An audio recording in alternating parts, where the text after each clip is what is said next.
people think me as a physical body and they do not really know my nature. Body has the eight aspects: earth, water, fire, air, ether, mind, intellect and ego.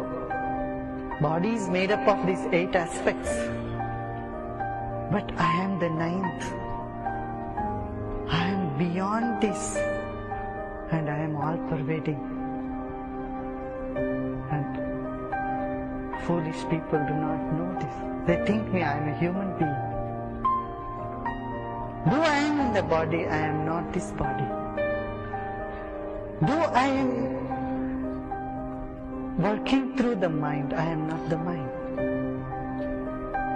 I am not what you see me as. I am much more than what you perceive me as. I am present in your heart as you.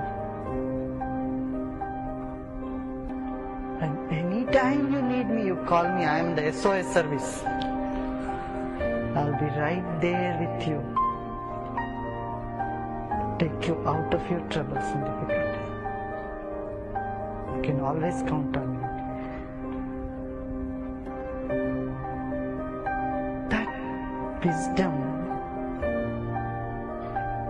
that humbleness, humility